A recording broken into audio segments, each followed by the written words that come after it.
dia, boa tarde, boa noite.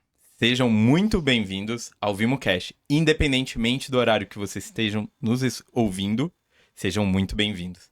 E hoje estamos num momento diferente. E vamos ter uma oportunidade de fazer algo que a gente já queria bastante tempo, né, Su? Uhum. É uma conversa que vai ser muito, muito agradável. Eu tô aqui do lado da nossa querida Su. Bom dia, Su. Bom dia. E com o nosso convidado, que não é mais convidado, mas é o nosso sócio. E é uma pessoa referência para nós. E que a gente vai bater um papo. Vão ser em pílulas, não vão ser aqueles episódios tão longos que vocês estão acostumados. Mas pra gente falar de um tema muito importante. Gustavo, seja bem-vindo novamente. Um prazer sempre estar com você. Bom dia, boa tarde, boa noite, como disse você aqui. E Suelen, Rony. Alegria estar aqui com vocês também. Legal. Su, hoje a gente vai começar uma nova série. Uma série falando sobre carreira médica e sobre tomada de coragem. E é um tema que nos toma muito e toma muito a nossa audiência. E como que você vê esse momento para essa nossa conversa assim, com o Gustavo, que é uma referência pra gente e que tá junto conosco hoje? Nossa, é a maior exemplificação de coragem, né? Da gente. Nem tanto. Da gente. Da gente, gente. com certeza, né? Acho que a gente foi construindo isso dentro da gente, né? Quando éramos só nós dois. E entendendo que para a gente conseguir trazer para as pessoas de forma legítima o que a gente acreditava de coragem, a gente precisava ter essa coragem. Né? E com certeza o Gustavo pra gente é das maiores referências sobre coragem. Claro que na carreira médica, né, esse é o fim do que vamos conversar, do que a gente vai trazer em todo o conteúdo, mas acho que antes disso é na carreira, na vida como um todo, né? Até na conversa antes que a gente teve, a gente trouxe qualquer carreira, qualquer decisão na nossa vida, né, tem que ter essa coragem. E acho, vou puxar a sardinha para a medicina, eu acho que é uma profissão que tem além de ser uma profissão, não consigo ver o que a gente faz só com uma profissão, uma decisão, assim, né? Tem algo realmente que mexe com uma escolha de vida mesmo, né? Como que você vai ver o outro, cuidar do outro, isso impacta, né? Quando eu tô olhando para os meus filhos, eu tô pensando na forma que eu faço medicina e vice-versa, né? Então, acho que nada melhor do que trazer alguns pontos especificamente, inclusive da sua carreira. Que o quanto que foi a medicina, o quanto que você conseguiu olhar a medicina, propósito, estratégia dentro do mercado, né? Que a gente tem um mercado que coloca regras, orientações que às vezes estão em desacordo com o que a gente acredita na medicina. Isso hoje em todas as faculdades de medicina, mas eu diria que nós hoje, por uma coincidência, nós três viemos de uma faculdade federal. Então, que tem essa questão do sacerdócio, do cuidado ao outro, do servir ao outro a todo custo. Inclusive, às vezes, há um custo que é da nossa saúde, né? E aí vem uma das frases que foi muito o nosso encontro inicial, né? A gente não precisa sangrar para cuidar do outro, né? De tentar buscar esse... Não sei se equilíbrio é a melhor palavra, né? Mas buscar e também não é solução, né? Mas buscar soluções, formas, né? De pensar sobre isso. O que você acha, hein, Gustavo? Faz sentido? Eu acho que essa é uma... Dá pra ter uma conversa enorme sobre isso. Como disse, vocês estão com tempo, né? Sente que vem história. Mas acho que isso vai abrir outros momentos. Quando você coloca da questão da nossa atividade, né? Atividade de médico, ela é em algum grau sacerdotal, assim, ela tem um tipo de penetração que as outras atividades talvez não tenham. Não que as outras não sejam essenciais. Por exemplo, a pessoa que produz comida está produzindo uma coisa que é absolutamente essencial. Mas ela não produz comida na mesa da pessoa e não vê a pessoa com fome antes de alimentar. Então, assim, tem uma separação entre o que ela faz e o que significa aquele trabalho que termina gerando esse distanciamento mesmo, é o nome da coisa. E o da gente é muito à vista, assim, olhando e percebendo o sofrimento humano, a felicidade, o medo, o gaguejar, o olho piscando, a leitura que a pessoa está fazendo do teu olho enquanto você está olhando um exame, e por aí vai. Então, assim, é muito essa proximidade que eu acho que torna tão sagrado. Porque, por exemplo, a pessoa que constrói uma casa, ela também está lidando com uma coisa essencial. Está construindo uma casa para uma família. Ela é das coisas essenciais. Então, assim, tem muitas coisas que são essenciais, mas acho que nenhuma é entregue, assim, tão diretamente para um profissional quanto aquilo que a gente faz em saúde. Aí o ponto do sangrar é aquela coisa, que você não precisa sangrar, eu tenho certeza. Agora, tem gente que tem necessidade, que se sente mais humano, que sente que, digamos assim, purgou o mal daquela situação, o desconforto daquela situação, se sangrar, se chorar, se sofrer, se sente mais legítimo. E aí é de cada um, né? Quer dizer, o fato de você ficar ruim não melhora ninguém, né? Exceto naquele filme lá que o sujeito pega os males do outro e levanta, eu acho que a espera de um milagre, em que ele pega os males de todo mundo e abre a boca para cima e aquilo sai e ele sofre enormemente. Mas a gente tem maneiras de tentar escolher isso, ou até limitar um pouco esse sofrimento, que eu acho legítimo até certo grau e acho ruim quando não acontece em nada. Acho que se você não tiver empatia nenhuma, é muito ruim. E aí, assim, você tá trazendo um ponto que é realmente muito importante, de que a importância das carreiras, né? Tanto que você falou, né? Todas as carreiras têm um quê de muita importância, mas uma questão do médico que é isso, você tá lidando diretamente com o sofrimento e você tá vendo basicamente ali à sua frente, né? Seja lendo um exame. E aí tem essa questão sacerdotal, e aí eu queria até trazer esse ponto. No TED e no nosso episódio aqui, você comentou sobre o quanto que a medicina para você, e principalmente a oncologia, vem de algo de propósito. O quanto que isso eu acho que é um valor muito grande para a sua carreira. Mas o quanto que esse propósito também não pode afetar a sua construção de carreira e as suas tomadas de decisão. Que às vezes a gente vê isso, né? A gente que veio de... Eu vim da UNB e a gente vê isso muito forte, assim, de tomado pelo sistema, pelo sofrimento, envolto com essa carapaça, e às vezes deixa de olhar de uma maneira mais estratégica a carreira e a construção de coisas que são importantes. E aí depois de uma carreira de 15 anos, a pessoa sem tomar a rédea, se arrepende e construiu uma carreira que ele não se vê. Como que você vê isso, assim? Eu acho que às vezes é sobre fazer parte do grupo. As pessoas querem fazer parte do grupo. Então, se você está dentro de uma instituição em que todo mundo sofre, todo mundo reclama, todo mundo tem um mesmo perfil de problemas, você romper com isso significa que você vai ficar fora daquele grupo, se aquilo for uma coisa muito essencial para o grupo. Então, isso para mim, super clássico, assim, de comportamento...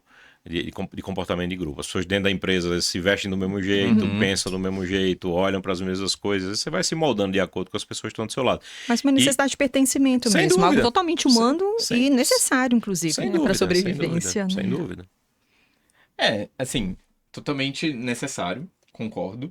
Mas o quanto que também, às vezes, você não refletir sobre isso da carreira, e que esse é um ponto que eu acho que no que você conversou, a sua carreira também, e o que eu sempre tenho buscado é, tipo assim, ok, faz sentido esse pertencimento? Você teve pertencimento em diversos locais. Não tem dúvida. E eu acho que nunca deixou de olhar o propósito, o qual te trouxe ali, e o esmero pela excelência, que eu acho que é sempre um ponto significativo, mas aquilo também de tomando as rédeas do que é importante pra você, né? E aí eu acho que algumas pessoas vêm pra esse efeito de grupo e se deixam levar. E aí a gente tem várias conversas, você certamente já teve várias conversas, eu acho que o que você levou de conversas para os residentes dentro da SBOC, né, dentro da questão do congresso, de falar um pouco sobre a carreira, traz sobre isso também. Isso faz sentido para você, o caminho que você está trilhando? Eu acho que é um ponto, né, com que certeza, a gente traz de né? reflexão, porque senão fica igual e será que era isso igual que eu queria? E a pessoa tem que tem que sentir que estar naquele grupo, com aquele tipo de postura, não está te fazendo bem.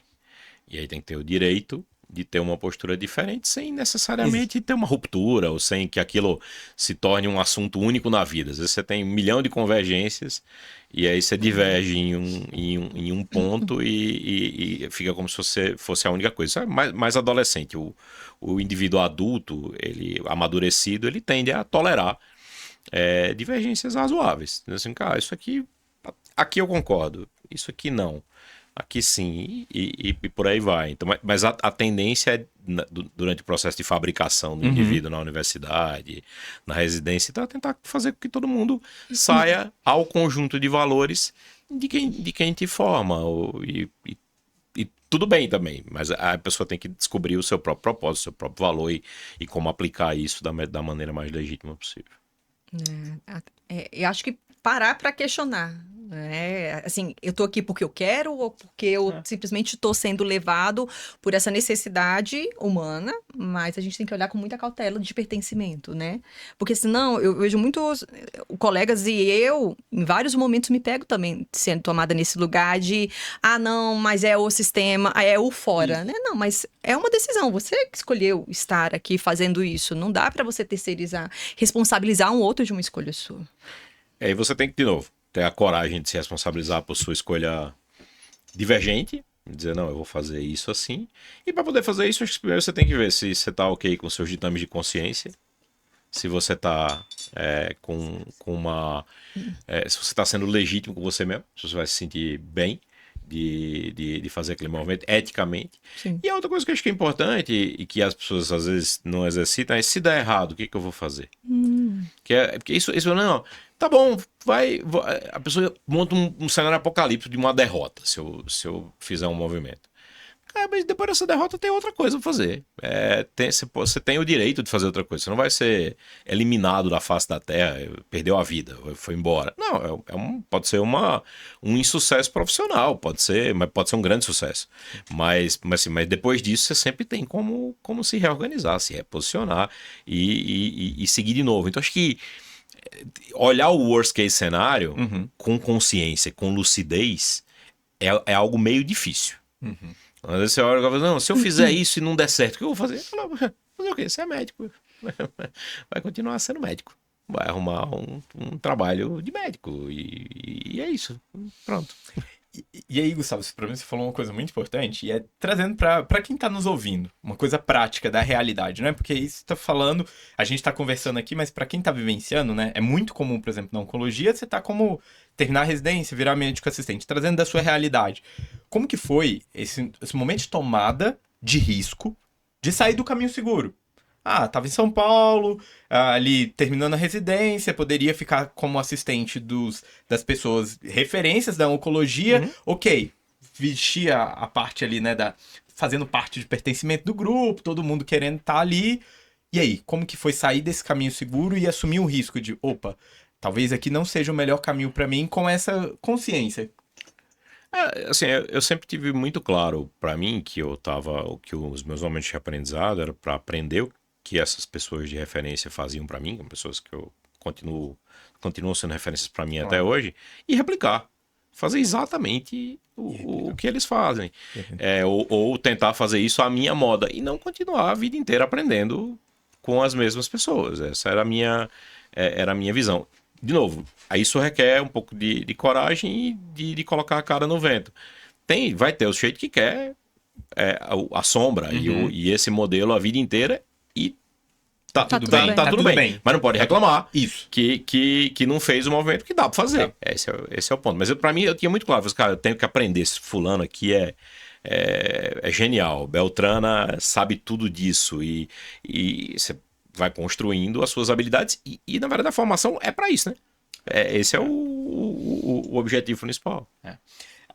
Eu concordo plenamente que tem pessoas que querem esse caminho, tem pessoas de muita coragem. E eu acho que tem uma zona cinzenta, e eu queria te ouvir nesse sentido, e ouvir a Sueli, no sentido que eu acho que tem pessoas que até tinham, talvez, esse olhar, mas entraram por todo o meio e estão vivendo no automático. Eles não querem ficar só nessa questão como assistente, mas talvez pelo momento, por tudo que tá acontecendo, pela vida tocando, tá seguindo o caminho automático. E aí, às vezes, falta um encontro com o mentor, falta um encontro com alguém que tá tendo uma visão diferente e fala, olha, você consegue, você vê. Você pode dar esse passo e olhar os cenários diferentes. Você acha que isso é muito pertinente dentro da realidade dos médicos ou não? Eu acho que a gente vai tomando um certo rumo, quer dizer, o médico típico é uma pessoa normalmente de sucesso. Ele fez o primeiro grau, foi bem, o segundo grau, foi bem. Aí ele passou num concurso de vestibular que normalmente ele passou dois, três no máximo Uhum. para passar. Então, assim, isso foi um grande momento assim de frustração quem perdeu um vestibular.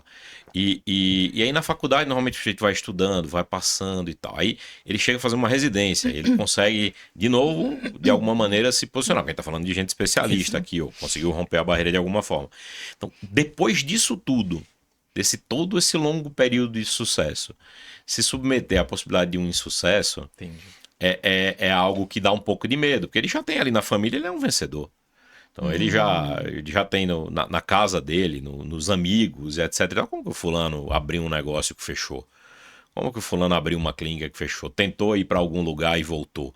Isso é nítido que a moldura está sendo feita a partir de um certo momento para que a pessoa esteja encaixada em situações em que de risco nenhum. Uhum. E isso atrapalha em algum grau, a meu ver, assim, precisa ser um pouco criança de novo e você olhar para trás e dizer, não, cara, assim, criança acho demais, mas assim, mas tentar se imbuir um pouco, dizer assim, 7, 8 anos atrás eu não sabia se eu ia ser médico, eu fui lá, meti a cara, fiz as minhas coisas e tal, e deu certo. Se não tivesse dado certo, o que você ia fazer? Você ia tentar de novo, ia tentar de novo ser médico, ia fazer outra atividade, ia parar de fazer as coisas, ia deixar de se posicionar por causa disso. Então, assim, eu acho que é muito isso, assim, a gente é construído num sistema que só nos dá vitórias, ou dá um conjunto muito grande de vitórias. E eu acho que assim, tem diferenças, né? Acho que tem pessoas que têm mais resiliência ao fracasso, né? Pessoas conseguem ver um fechamento de ciclo como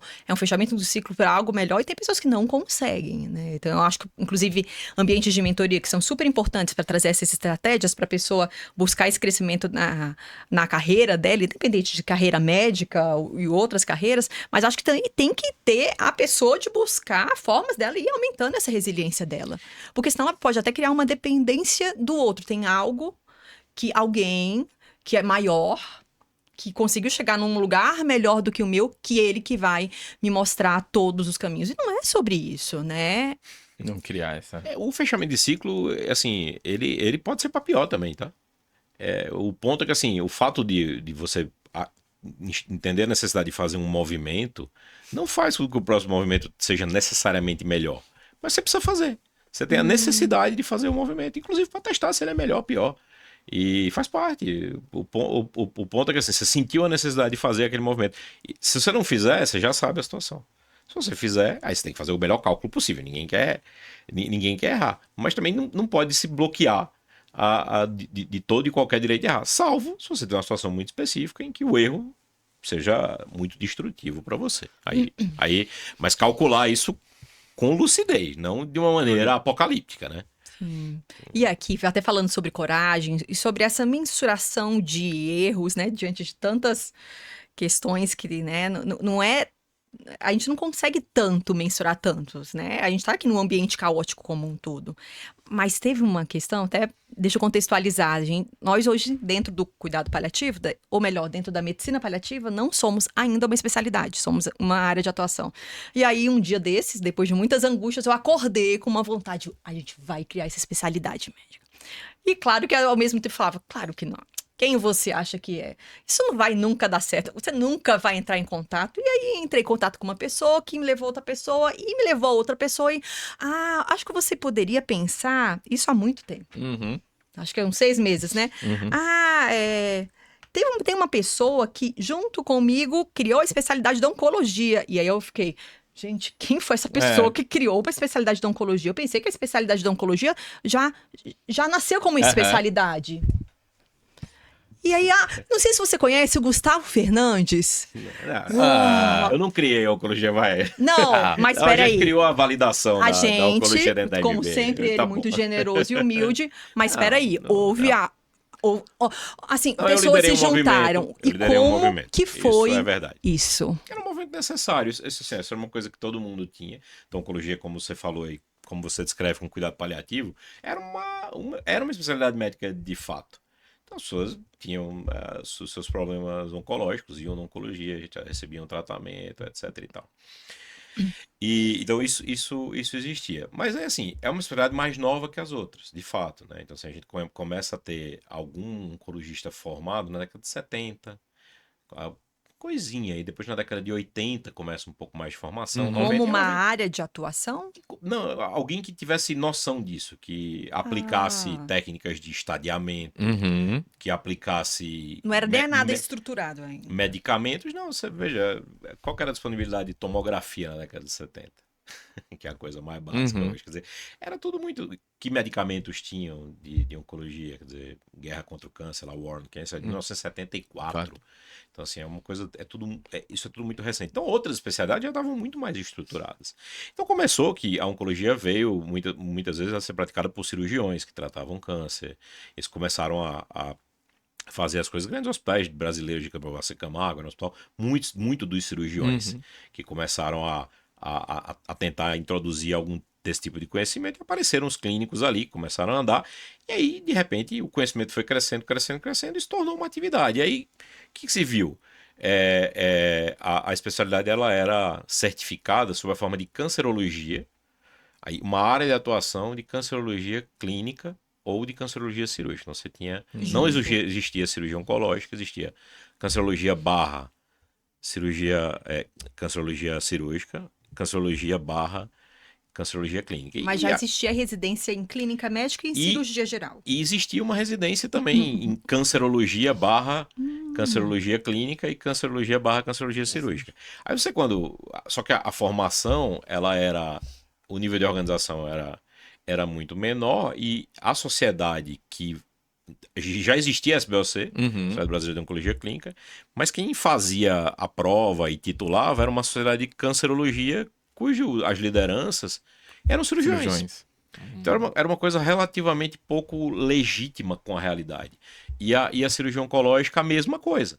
Então eram cirurgiões de uma outra época, e os cirurgiões oncológicos já com um nível de formação, compreensão, acostumados a trabalhar em ambientes multidisciplinares e tal, e querendo trazer aquilo para a legitimidade deles, também queriam deixar de ser área de atuação, o que era absolutamente correto e legítimo. Então, quando eu fui eleito presidente da SBOC, e que eu me candidatei ali com um grande azarão, e foi uma hora que eu disse, tive a coragem de dizer assim, porque se eu perder, eu perco o quê? Eu não tinha nada a perder, eu tinha uma série de ideias que eu achava que eram boas, e tinha apoios que eram de pessoas bastante relevantes, que me ajudaram muito, o Paulo Off na época, o pessoal da Oncoclínicas, tive muita ajuda, e a gente ganhou tipo, 5 votos. E uma das plataformas era tentar fazer da oncologia clínica uma especialidade. De que ano a gente está falando, mais 2000, ou menos? e eu fui eleito em 2015. Uhum. Então tem 10 anos. E terminado isso, eu fui ver quais que eram os trâmites. E isso passava pela MB, passava pela Comissão Nacional de Especialidades, passava por uma Câmara Técnica do CFM, e em grande parte desses lugares precisava passar por unanimidade. E a gente foi falando com outro, um monte de gente ajudou, porque era óbvio que todos os oncologistas queriam, e a oncologia já era uma especialidade de alta expressão, então eu passava o dia ligando pra gente, o pessoal falava, olha, preciso da tua ajuda aqui, o fulano, que é da Comissão Nacional de Especialidades aqui da Câmara, ele precisa aprovar. Comissão Nacional de Residência Médica, precisa aprovar por unanimidade. Aí tinha os membros da MB, membros do CFM, membros do Ministério da Saúde. Você tinha que falar com todo mundo, se alguém barrasse, aquilo parava. Então, assim, e calhou também que o presidente da Sociedade Brasileira de Cirurgia Oncológica, o Felipe Coimbra, era um cara de alta também capacidade política e articulação, um cara gentil, era um cara que não tinha cotovelo, ele sabia lidar com os outros cirurgiões, porque tinha uma coisa, não, o cirurgião oncológico é a única pessoa que pode tratar câncer cirurgicamente, o que não é verdade. Mas, de fato, existe o nicho da cirurgia oncológica. E ele queria defender isso. Então, assim, ele, com muita habilidade, foi lá desconstruindo, costurando, organizando, até que ele conseguiu também destravar as travas cirúrgicas junto com a gente. Ele passou 2 anos trabalhando nisso. Depois teve uma eleição na MB ainda, já a especialidade criada para ver quem representava. E a gente disputou com a Sociedade Brasileira de Cancerologia, que era representante antiga e naturalmente ganhou pela legitimidade que tinha. Então tem toda uma história buscando uma coisa que era legítima, uma demanda de todos, mas que ia dar um trabalho descomunal, e que a primeira vez que eu falei isso com o Rodrigo Pinheiro, que acho que o atual presidente anterior da Sociedade Brasileira de Cirurgia Oncológica, um colega aqui de Brasília, um sujeito super articulado, ele falou: mas cara, Gustavo, isso aí você pode tentar, mas é difícil você vai ser difícil você conseguir isso, porque todo mundo, tudo na AMB é muito estruturado para isso. A gente achou as portas, o Florentino Cardoso, na época, que era presidente da AMB, o Giovanni Thierry, que era presidente do Conselho Científico, todas as pessoas ouviram a gente de um jeito muito atencioso e entenderam. Falaram: cara, realmente não faz sentido, né? Como que a gente faz para corrigir uma coisa que não faz sentido? Fomos atrás disso, até que em 2017 foi a última coisa que da minha gestão, antes do Congresso, a gente conseguiu fazer essa eleição, que foi muito bacana. Correr atrás de uma coisa que é legítima. Bom, alguém lembrou disso. Não que eu fiz, tá? É diferente. Eu tive a coragem e a disposição de tentar mexer isso, e deu certo. Era meio que um shot, assim. Não achava que não ia dar certo. E deu. Então, faça o seu, Suelen. Veja se a turma. Veja se a turma te apoia, porque eu acho que é absolutamente legítimo também. É uma especialidade. Nossa, claramente. gente. Agora, quanto que isso é de coragem para tudo na vida? E que às vezes a gente acha que isso é algo tão só de algumas pessoas especiais, iluminadas, como você, mas de toda forma, achando que é algo de fora e só para algumas pessoas, e que na verdade é você ter essa coragem e de também saber que vai dar trabalho. Você vai ter que ligar para as pessoas, você vai ter que fazer. A história, nessa época quando eu falei, eu tinha 35 anos. Então eu fui o presidente mais novo da história da sociedade.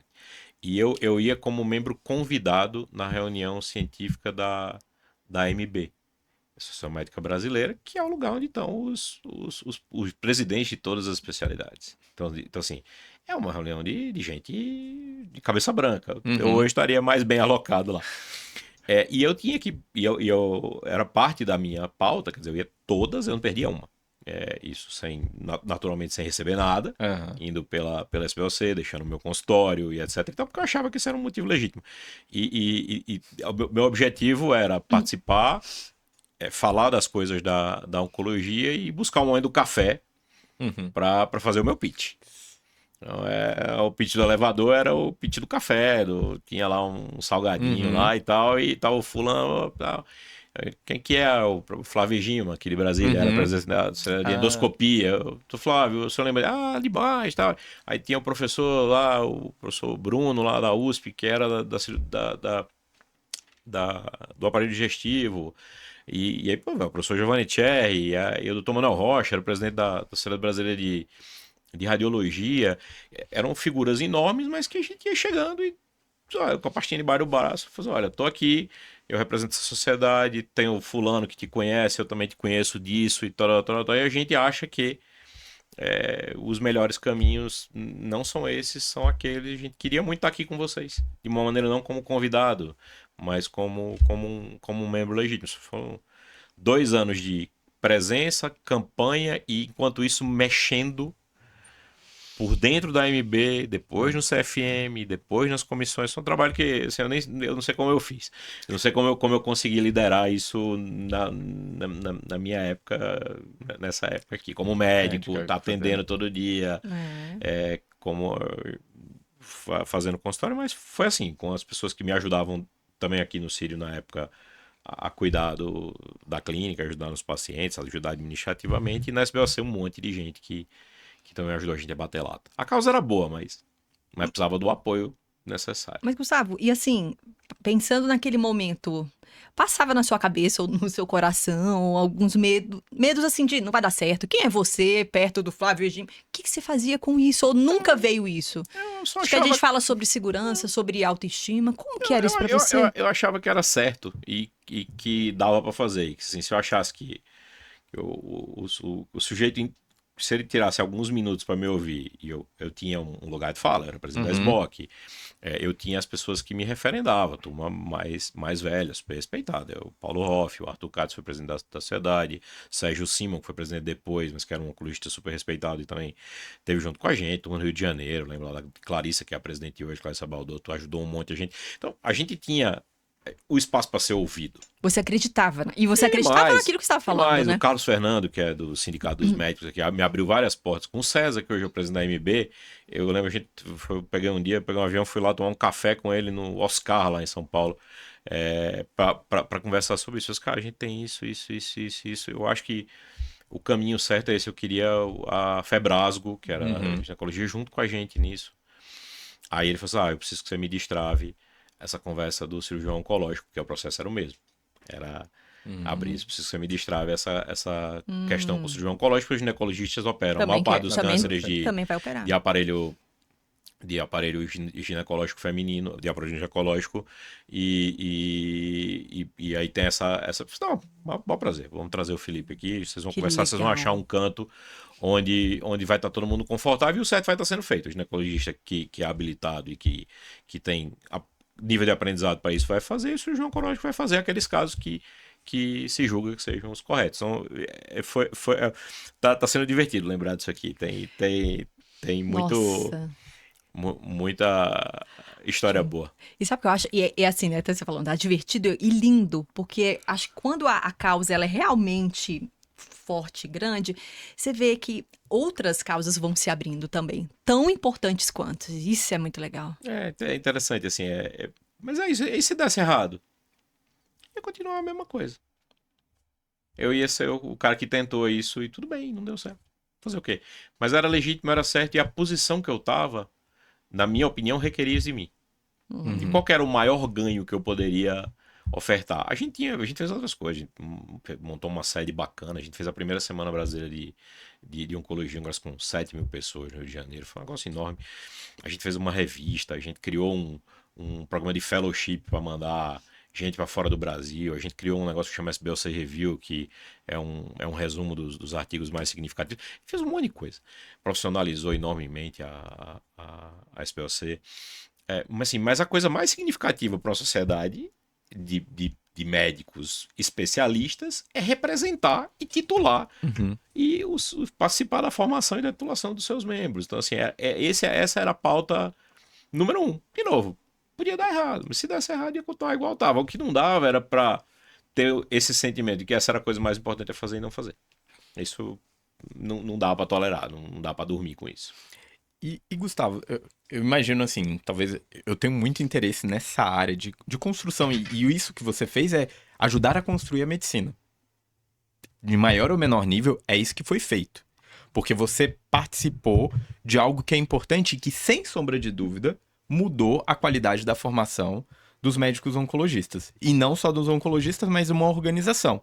Muitas pessoas, e eu falo até pela minha esposa sempre é jogada, coitada, aqui não gostam dessa parte burocrática, da parte política. E às vezes só olha a parte assistencial. E é aquele colega puramente assistencial.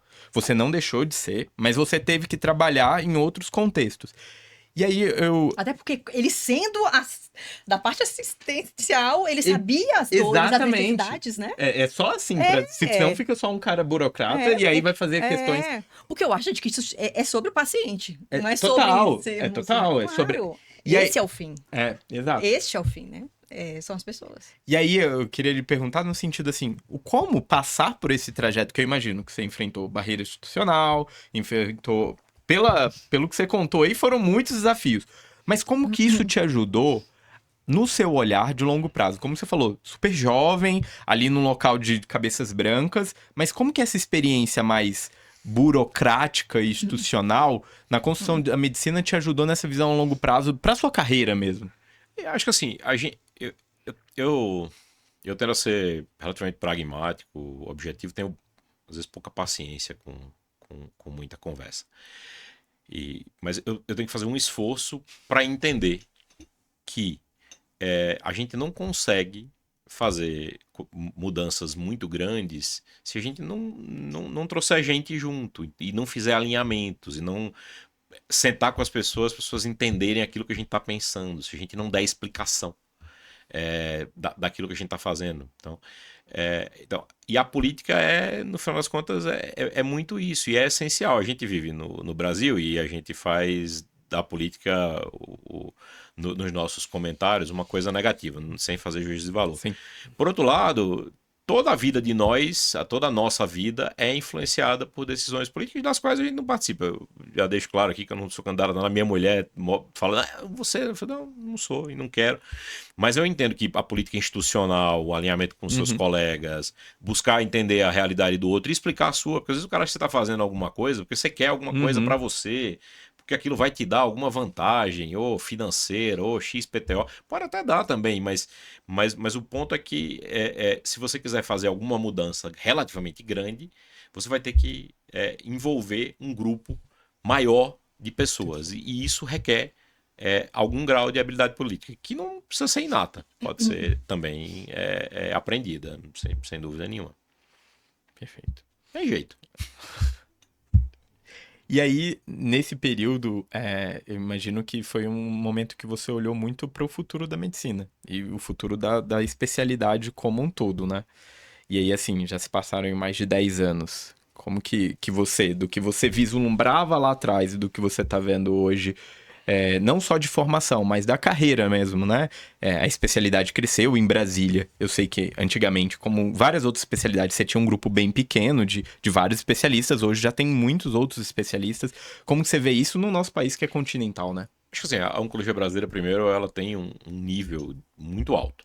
Quando você compara ela com o mundo, do ponto de vista de formação, as próprias notas das pessoas nas provas internacionais, nos testes da ASCO e por aí vai.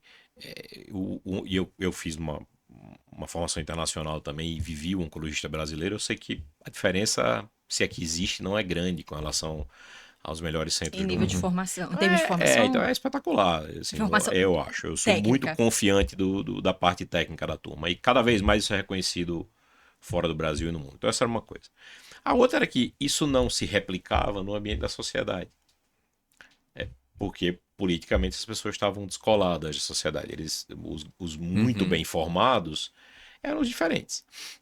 E aí, em vez desses caras serem eleitos porque eles, em tese, tinham uma formação melhor, teriam uma visão melhor, teriam coisas a mais para oferecer, eles eram preteridos porque eles não eram iguais. Então, depois que a gente conseguiu entrar na SPOC, o grupo que está lá até hoje é o mesmo grupo que eu estava. Hoje eu não faço parte de muita coisa. Hoje, por acaso, eu recebi um convite de uma reunião de ex-presidentes. Eu fico super feliz que eu puder ajudar, mas eu não sou um cara super ativo dentro da sociedade, mas até porque eu acho que tem, de novo, tem o ciclo e ele acabou.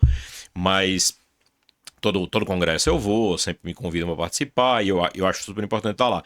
Mas hoje o nível das atividades, o nível de projeção da sociedade, o que ela consegue entregar e como ela influencia a formação, a visão, é outro. Então a SBOC hoje é outra SBOC, você pode perguntar para quem quiser. Isso é mérito naturalmente meu, que fiz que liderei esse processo, mas um monte de gente que queria e que ajudou enormemente junto. Quer dizer, minha chapa lá tinha o Jorge Sabaga, Cláudio Ferrari, aí tinha a Cíntia, que era a diretora executiva, o Volney lá de BH. Então tinha gente, tinha muita gente boa e muita gente que deu sangue para que isso virasse realidade. E eu acho lindo que de fato a gente tenha tido uma transição. Veio de um jeito e tem uma curva de inflexão para cima que acompanha o que é a verdade dá orgulho de ir no congresso da gente. O congresso era a cada 2 anos, o Paulo botou para ser anual, então é um congresso cheio, um congresso que influencia, que as pessoas querem ir. Eu acho muito bacana. E aí, queria juntar 2 pontos, né? Porque aí você teve toda essa parte institucional dentro da sociedade da oncologia. E aí você já estava vivenciando uma parte institucional como gestor, né? Aqui no Círio Brasília e tudo. E aí você falou uma coisa muito importante, que a formação técnica no Brasil, já naquele tempo, já era uma formação muito de excelência. E que imagino eu que ser bom tecnicamente somente não é mais suficiente. E aí, esse é o pré-requisito, vamos dizer assim, é o básico. E aí, como que você vê a parte de relação com o mercado nesse sentido? Digo assim, você estando tanto na formação, você estando tanto na gestão, como que você vê a formação dos médicos especialistas lidando com o paciente, mas também nessa construção da carreira. Porque é um ponto que é a temática que você, acho que muito gosta de falar dentro do Congresso até hoje, né? Sempre é chamado com esse olhar, né? Com olhar para a formação, né? Eu acho que o propósito te move muito, né? Eu acho que é uma coisa de... Eu acho que essa relação é a gestão, e eu acho que também acho que a relação dentro de instituições e dentro da sua carreira, dessas diferenciações também. Primeiro, uma coisa que eu acho que é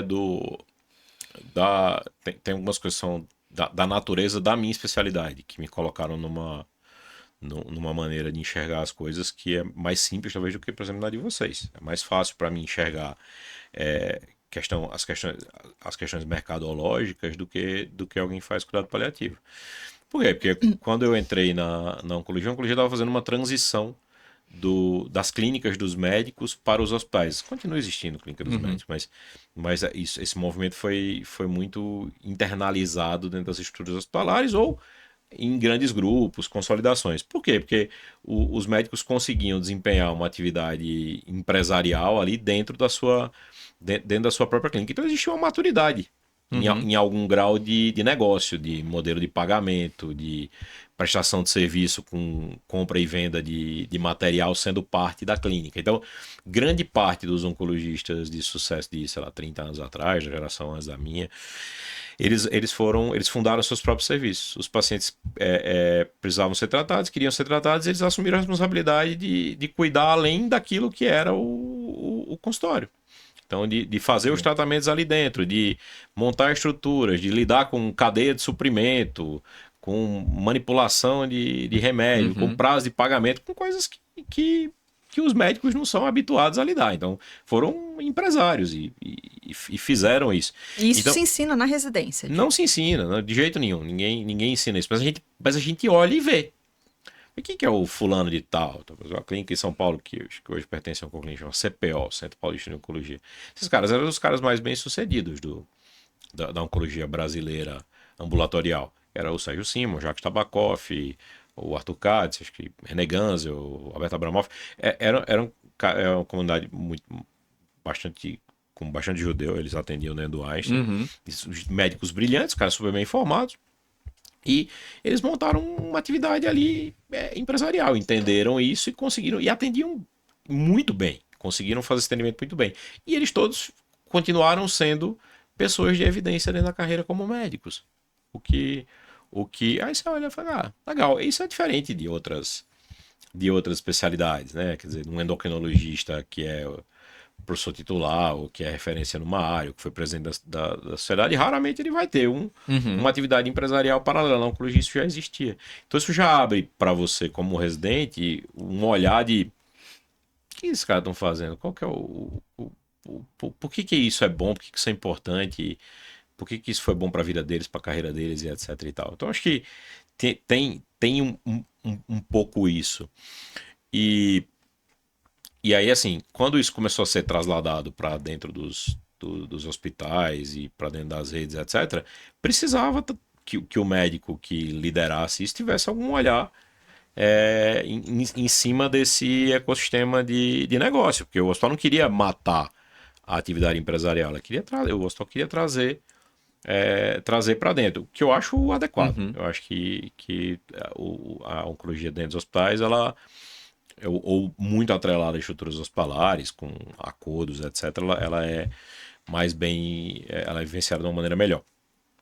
Mas essas pessoas que tinham um pouco mais de compreensão, elas terminaram mais curiosos, etc., viraram chefes desses serviços, lideraram, participaram, ajudaram a formular esse tipo de atividade.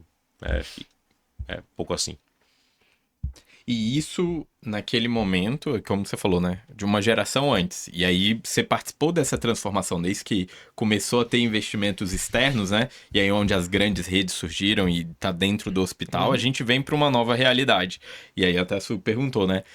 Isso é ensinado na formação? Tanto que não é o objetivo, né? Treinamento em serviço, É isso. Ensinar bem tecnicamente. Para ele ser médico. Tá dito. Mas esse modelo de carreira que os seus mentores, né, tiveram, já não foi a realidade sua. Você chegou já a um momento que não era muito o foco de construção de novas clínicas, né? Imagino eu. Verdade. E aí você veio num momento de, talvez, CEOs dentro de instituições, fazendo os centros oncológicos dentro, pelo menos, do hospital. E talvez agora os colegas dessa nova geração, para os próximos anos, já venham um outro modelo que já está estruturado, e aí tem um modelo para a construção da carreira. Como que é isso? Porque eu imagino que vários colegas, eu lido vários colegas assistentes, né, recém-formados, altamente habilidosos tecnicamente, e buscando o seu local ao sol, de construir uma carreira de sucesso também, assim como você, quando foi sair de São Paulo, veio para Brasília como oportunidade. E aí, como é isso? Assim, eu confiava muito na minha percepção. Eu olhava... primeiro, quando eu vim para Brasília, eu tinha uma percepção, e todo mundo dizia, não, tá cheio aqui tá lotado. Acho que não tinha 30 oncologistas na época. Não vai ter paciente para todo mundo, o mercado é muito difícil, Eu olhava e falava, cara, não tô enxergando isso, assim...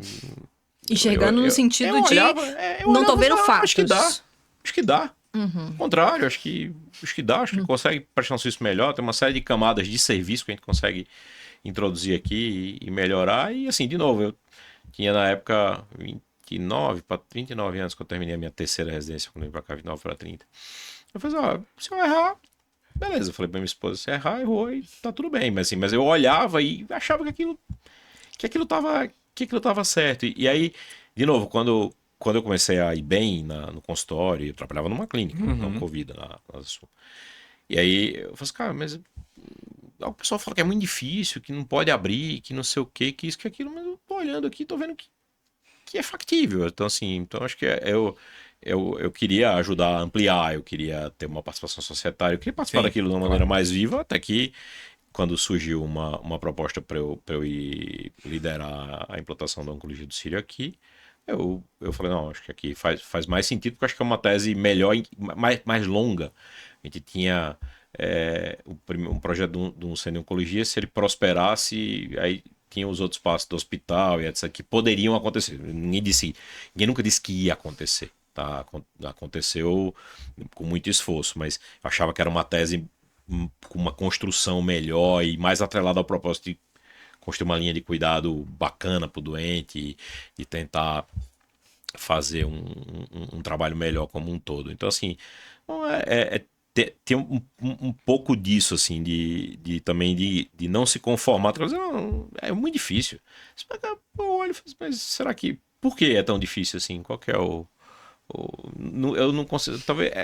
deve ser igual criança, quando olha, assim, um cara dirigindo um carro de Fórmula 1 e acha que aquela coisa mais fácil do mundo, assim, tá? Se colocar um adulto lá dentro, o cara não consegue nem tirar o carro da garagem. Mas ali, nesse momento, a minha impressão é que estava certo. Eu validei as minhas expectativas e as minhas habilidades nesse sentido. Já errei em outras coisas também, pelo amor de Deus, mas nessas visões eu tive condição de acertar. E como é que foi essa construção dentro do Sírio-Libanês, nesse momento? Não, dentro do Sírio, as coisas começam com eu indo bem aqui em Brasília numa clínica, o Paulo me faz o convite e tive uma conversa na clínica para falar um pouco desse convite. Não foi muito, eles não gostaram muito da ideia. Eu provavelmente hoje com o meu olhar hoje eu teria feito uma contraproposta, não fica aqui, que teria me deixado numa enorme dúvida. Mas isso não foi muito, muito bem visto e eu optei por... Achei que estava alinhado com aquilo que eu queria fazer. Eu achava que Brasília tinha muita coisa boa, mas as coisas meio desconectadas. Aí tinha uma clínica de radiologia boa, tinha um cirurgião bom, mas para poder você mexer nesse mundo dava um trabalho miserável. E a gente teve que fazer onde que eu consigo construir uma linha de cuidado melhor, mais fluida, mais organizada para os meus pacientes. Então era essa proposta do Sírio, que começava mesmo com centro de oncologia. Ponto aí. Mas era óbvio que se aquilo fizesse sucesso, necessariamente a gente ia engravidar de uma radioterapia, engravidar de um serviço de imagem e por último parir um hospital. E aí é isso, foi o sucesso disso que foi empurrando essa empreitada nessa direção. É um pouco disso. E no final, quer dizer, a gente olhava o terreno lá onde está hoje, estava no Centro de Oncologia, que é aquele canto pequenininho lá atrás, e olhava assim, que na época não tinha nem o subsolo, não tinha rádio. A gente olhava e falava, esse terreno aqui do lado dava um bom hospital, né? Seria um belo hospital. E é interessante que a pessoa do real estate lá, a Cecília, que é a dona do empreendimento, que gere lá o empreendimento da família, eles enxergaram isso até antes da empresa mesmo. Eles construíram um prédio para o hospital, antes de assinar o contrato. Quando o prédio estava quase pronto, as coisas se combinaram. A gente precisava de um hospital e tinha um hospital ali do lado, para um prédio para ser optado. Então, assim, também a presença do hospital vem de todas essas necessidades, mas também veio de um observador atento externo, o grupo empresarial lá que abrigava a gente, que viu o crescimento, que entendeu que, cara, não tem como não fazer. Vão ter que ocupar, e eles estavam certos. Que coisa incrível. E aí a gente já foi pra essa história do Sírio, que pra mim é sensacional. E aí eu até queria aproveitar só um gancho que você falou, né, dessa questão da clínica. Você falou, né, que talvez com a visão que você tivesse hoje, com as orientações, talvez você fizesse uma contraproposta, né? Lá na hora de sair, assim... Se eu fosse o gestor, hoje eu faria. Se eu fosse um médico que é importante pra mim, chegasse com uma proposta boa, e que olha só, cara, será que não dá pra você ficar aqui? Eu melhoro isso aqui pra você, te coloco nessa posição, melhoro o teu conforto nisso, arrumo uma secretária, vamos trazer um radiologista aqui pra dentro, que é uma das coisas que eu reclamava, que eu queria que tivesse uma imagem pra poder me ajudar com a resolução dos meus casos. Talvez tivesse feito... O que você está buscando lá? Isso. Que eu não posso dar aqui. Vamos fazer junto aqui. É isso. E aí eu queria juntar esse ponto, né? Porque você foi, e todo mundo que é de Brasília sabe o quanto brilhante é a construção do Sírio e reconhece a sua liderança durante todo o período que você teve lá dentro. Mas aí eu queria até trazer um ponto, assim, né? O quanto que talvez a sua saída da clínica onde você estava para assumir o projeto Sírio Brasília foi assumindo muito risco, muitas questões. Mas o quanto, assim, me trouxe muito a cabeça de que se você tivesse permanecido lá com uma boa contraproposta, o quanto talvez isso fosse muito mais arriscado do que assumir o risco que você foi pro Sírio. Assim, o risco, a certeza que eu ia ter era que se eu tivesse ficado lá, eu tenho certeza que as coisas teriam dado certo de algum jeito também. Mas eu ia ter vivido a vida inteira pensando, será que uma oportunidade bacana dessa, a instituição que eu estudei, eu acho que a gente poderia dar um passo adicional para a medicina de Brasília, ajudar a juntar as pessoas, que hoje é uma tendência dentro dos hospitais, né? Quer dizer, o Sírio fez isso de maneira inicial, mas hoje tem vários grupos hospitalares, para não ficar citando nomes aqui, que fazem isso de uma maneira muito boa. E a medicina ganhou, no geral, com esse passo a mais. Então, assim, eu tinha isso muito claro, assim, para mim, que era um risco que eu precisava correr. Agora, alguém poderia ter me atrapalhado, ter colocado uma pulguinha atrás da orelha, legítima. Sim. Legítima. E aí vem a dúvida, né? Talvez muitas pessoas que estão nos ouvindo, né? Estão pensando em abrir o consultório, estão ali pensando, nossa, vou deixar de ser assistente para ser titular, como que vai ser? E aí eu acho que sempre a pulga é esse ponto, né? De como você equilibrar segurança, eu tenho meu salário fixo aqui, eu tô num plantão, alguma coisa, com essa questão do crescimento, com essa oportunidade. Porque imagino eu que depois com a saída, no momento que você foi sair do Sírio, foi uma outra grande dúvida em relação a isso, né? Entre, poxa, uma oportunidade de algo nacional, de um crescimento e da segurança que eu já tenho de algo consolidado, de algo que eu já fiz meu nome. Como que você vê isso, assim? Eu via o passo de alguma coisa nacional como muito natural.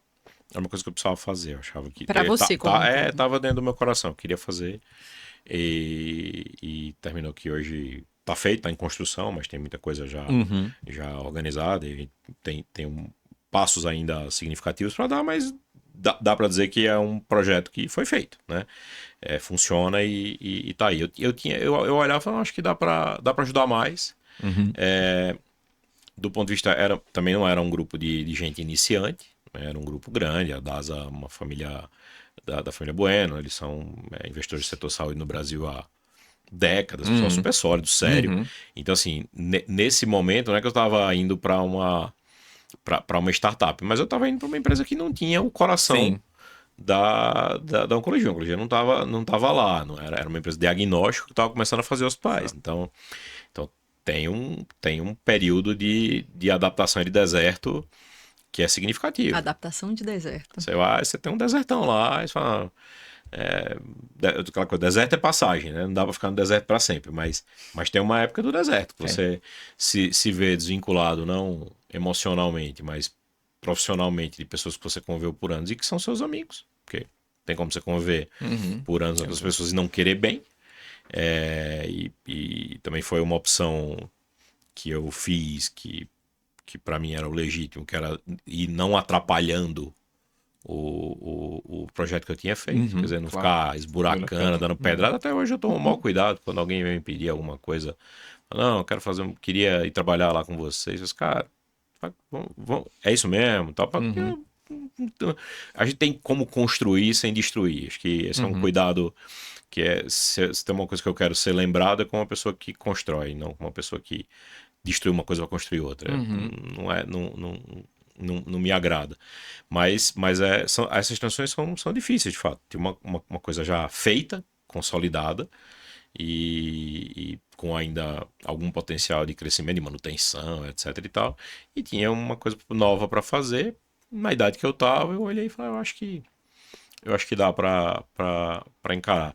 Quando você falou desse negócio da transição do assistente pro titular, da pessoa romper um pouco, acho que a conversa que eu teria e que eu gostaria que alguém tivesse comigo, e de novo com um pouco de experiência hoje, é o que você falou, né? Por que você não fica aqui e faz isso com a gente? Essa é uma frase boa. Essa é uma frase de quem te valoriza e que verdadeiramente põe uma pulga atrás da sua orelha. Será que eu acho que eu estou no lugar certo? Aí os caras falam pra você assim, não vai que não dá. Isso vai dar errado. Isso é muito difícil. Eu acho isso ofensivo. E eu já ouvi isso de algumas pessoas.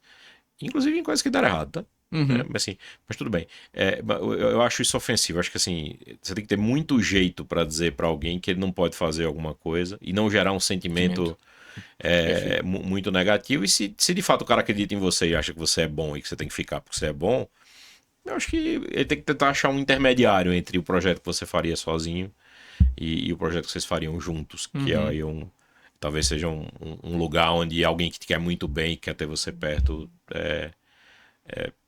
pode te ajudar. Talvez te atrapalhe, mas na tua carreira, mas pode te ajudar. Sensacional, né? É sobre isso, né? Sobre essa É construção. sobre Eu gosto do é sobre. Não, é total. Minha filha também gosta. É sobre, papai, é sobre. Eu acho tão engraçado. Não, mas Coisa dessa geração que farma a aura. Mas é realmente sobre isso, né, gente? Porque é muito interessante ver essa construção e ver o quanto que a tomada de risco ao longo da sua jornada, que tá ainda aí no meio, né, no início, vamos dizer, Sim. vai lhe guiando, e que passar pelo deserto se torna algo que você se torna até mais resiliente. Eu falo por quê? Porque às vezes muitos colegas vêm conversar com a gente e a grande dificuldade é porque eles não aprenderam talvez a lidar com esse desconforto. Não falo suportar de qualquer forma, mas saber que para uma transição, para você ter o crescimento, ele vai ser desconfortante. Sabe que eu acho, às vezes, nomear o desconforto como é um fracasso. Isso. Não, vai, esse é o processo. Sustenta, É vai. esse o processo, né? É isso, gente. É desagradável, não tem dúvida, mas é isso mesmo. A gente tem que não vai ter uma maneira de você transicionar a sua carreira, de você dar um passo, de você crescer. Eu vejo isso pelos meus colegas, meus pares, pessoas que são executivos de empresa, médico e etc e tal, que deram um passo importante na carreira, tem algum grau de sofrimento, de aprendizado, de um dia achar que errou, de um dia achar que é insuficiente, de sentir saudade das pessoas que convivia no ambiente anterior e de achar que isso é uma perda irreparável. Essas coisas são muito difíceis, mas, de novo, eu acho que é bacana que elas passam. Mas sabe o que eu fico pensando? Eu acho que estando nesse ambiente de mentoria, conversando com muitos empresários, não da área médica, da área do ramo como um todo, essa, talvez, acho que leveza, né, do perder e do ganhar. E não é que, infelizmente, eu acho que na carreira médica, pra gente, o que a gente pensa como médico? Perder o quê? Morrer. Então, eu acho que qualquer coisa que passe na carreira do médico, que quer construir a sua, né, quer também se fortalecer como empresário, eu não sei se inconscientemente, quando ele pensa em perder, vem o medo da morte. Eu acho que vem essa questão, né? E é por isso que eu digo que a gente também está em outros ambientes, com outras pessoas que fazem outras coisas para além da carreira médica. Empresários de outros ramos, a gente consegue entender como é que é o processo dentro da carreira. E que o perder faz parte de um momento, às vezes é um deserto. Essa fluidez do empreendedor, assim... Fluidez empreendedor, isso. Por exemplo, eu não tenho ela completa. Eu não sou um cara que... Mas você acha que está se construindo? Não, eu não sou um cara que estou aberto à transição todo dia. Entendeu? Não é essa questão tão... eu não sou fluido assim. Então amanhã eu chego e falo assim, não, eu tenho uma posição para você e pago XPTO a mais e não sei o que, não sei o que. Provavelmente eu não vou nem começar a conversa. Porque tem que ter alguma coisa... Eu tenho que estar aberto. Por algum motivo. E isso é a minha maneira de ser. Porque o tipo de coisa que eu faço é muito baseado em vínculos. Eu não posso estar mudando de lugar a cada um ano ou dois. Assim, eu tô lá, tô na empresa, tô montando uma estrutura de oncologia, tô convidando médicos para vir trabalhar comigo, tô apertando a mão dessas pessoas, tô assinando o contrato delas, tô dizendo, olha, eu vou estar aqui. Esses compromissos estão firmados na minha palavra, representando essa instituição. Então, assim, para eu sair e fazer isso num outro lugar é complexo, muito complexo. Não é impossível, mas tem que ter alguma motivação muito específica. Ou tem que ser algum projeto diferente. Isso é uma coisa como num consultório médico mesmo. Sim. É um compromisso que você tem com o paciente. Exato. Você cria ali, você cativa o paciente te busca, você tem que arrumar uma maneira de atender aquela relação que foi criada.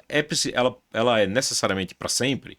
Não, você tem que procurar outro médico, é absolutamente natural. Eu posso também, em algum grau, dizer, olha, estou me sentindo confortável de cuidar de você, não estou me sentindo confortável de cuidar bem da sua doença e tal. Mas eu não consigo, e eu não estou dizendo que está errado, ter essa fluidez de dizer, não, tá aqui, realizei, e vou embora. Mas isso é da minha natureza e é uma maneira que eu encontrei de resolver as minhas coisas comigo mesmo dentro da minha cabeça. E cada um tem o seu pacote, o seu modelo. Acho que é da sua natureza, da natureza do que a gente faz. E até uma fala que a gente traz, não é a todo custo. Não é a todo custo. Mas é interessante, você aprende com o tempo a respeitar as pessoas. Eu tenho um amigo que mora fora do Brasil hoje, não vou dizer o nome, mas eu já convivi com ele profissionalmente várias vezes. E da última vez que ele veio, ele terminou que ele não foi trabalhar comigo. E aí a pessoa com quem eu tava lidando junto para fazer a contratação, o executivo, mas ele não vai ficar, ele vai demorar, vai passar um ano aqui e vai embora. Eu falei, eu sei. Você acha que eu não sei? Eu sei, mas eu quero ele aqui mesmo assim. Eu acho que ele é assim. Sim. Tá claro que ele é assim. Eu não vou me impacientar com isso, não vou ficar desestruturado por isso, porque eu respeito o modelo dele de ser. Esse é o modelo dele de ser. Eu não posso contratar ele achando que ele vai estar aqui daqui 20 anos. Não vai. Mas esse ano aqui vai ser legal pra caramba e a gente vai usar esse ano. O acordo ele precisa estar alinhado, precisa ser claro. Então, assim, cara, vai fazer um contrato de 5 anos. Não precisa, não vai, porque não vai acontecer. E que legal essa fala final sua, porque esse é um ponto, né? A gente tem costume tanto de virar assim, o médico tem que ser empresário, o médico tem que ser empreendedor. Tá, ok. eu acho que tem que ter características, acho que tem que ser o ponto, mas o médico tem que trilhar a carreira que ele acredita e que é diferente, por exemplo, sua para esse seu amigo que você comentou. E aí você tem que ver o que faz sentido para você. E aí você precisa se conhecer, mas... Ok, você precisa se conhecer e tomar, eu acho que a rédea do que você quer construir. Eu acho que esse é um ponto, né? Você não se deixa levar pelo vento soprando, por uma ideia solta. E nem viver no automático. Eu acho que a nossa conversa é muito nesse sentido. Viver no automático é interessante. Porque eu acho que no momento você se deixou levar por o que estava sendo só oferecido ali, ou pelo que os outros estavam fazendo, assumindo, mas também não assumindo coisas... Não, tem um propósito. Você tem um porquê de estar. Tem um porquê de nós estarmos sentados aqui e fazendo. Na minha cadeira de gestor, tem uma coisa que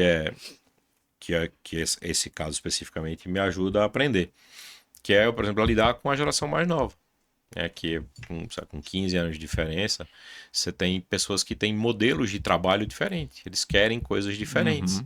Então, eles têm uma formatação diferente da minha formatação original, que hoje em dia tem um formato mais para mim, né? Eu fui formatado no meu abadá ali e eu fui lá e customizei. Quem não sabe o que é abadá, provavelmente é dessa geração que a gente tá falando. Mas assim, então assim, aprender a respeitar isso e aprender a entender que às vezes o horário é diferente, que a disponibilidade é diferente, que a resposta é diferente, mas que também as demandas pra gente são diferentes. Então assim, tem como gestor, como médico, você tem que se adaptar ao seu paciente e achar formas de se comunicar com ele, e como gestor você vai ter que arrumar uma maneira de contratar as pessoas e de estar perto delas e por aí vai. Perfeito. Ué, o tempo... Sensacional. Nossa... Bater papo de novo depois. Eu acho que é infindável as histórias e como que ela pode construir para essa nova geração que você está falando, ideias, e para que eles possam estar formatando o abadá deles, vamos dizer customizando, assim. né? A roupa dele. Dentro do que dentro do que tem aí de possibilidades, né? Que faz sentido para ele. Muito bom. Gente, sensacional, né? Sensacional. É isso que a gente quer oferecer para vocês, né? Dentro da carreira de vocês. Eu acho que o Gustavo fala tanto sobre propósito, Su, e eu acho que esse momento, né? Não vou dizer episódio, mas as pílulas que tem aqui dentro, acho que reflete muito da busca que você sempre trouxe, assim, do quanto que é importante buscar a carreira, buscar o que realmente acredita e o que faz propósito. E eu acho que essa conversa aqui é para resumir um pouco isso. Cada um tem a sua forma de pensar, mas é importante que você saia do automático e assuma as rédeas nos diferentes desafios, né? Saia do automático, uma boa frase. Nem todo mundo vai ter a genialidade do Gustavo em relação à construção nacional, depois internacional. Sou gênio de nada. Mas localmente você pode construir uma medicina melhor, uma linha de cuidado melhor para onde você quiser dentro do nosso país. E tem muitas pessoas, seja dentro do ramo da oncologia, do paliativo, ou lidando com sofrimentos mais diferentes, né? Sim. E eu acho que as mensagens que ficam aqui é sobre isso. E foi maravilhoso estar na presença dessas duas pessoas que eu aprendo demais. E tenho certeza que vocês também aprenderam muito aqui. Então, obrigado, Su. Obrigado, Gustavo. E se você gostou do conteúdo, não deixe de nos seguir. Manda uma mensagem, comenta. Compartilha algum insight que você teve, né? Exato. Que a minha cabeça já tá 1000, eu vou compartilhar um monte. Exato. E muito bom. Até a próxima, certamente teremos novas conversas, novos bate-papos. Valeu, pessoal. Até mais.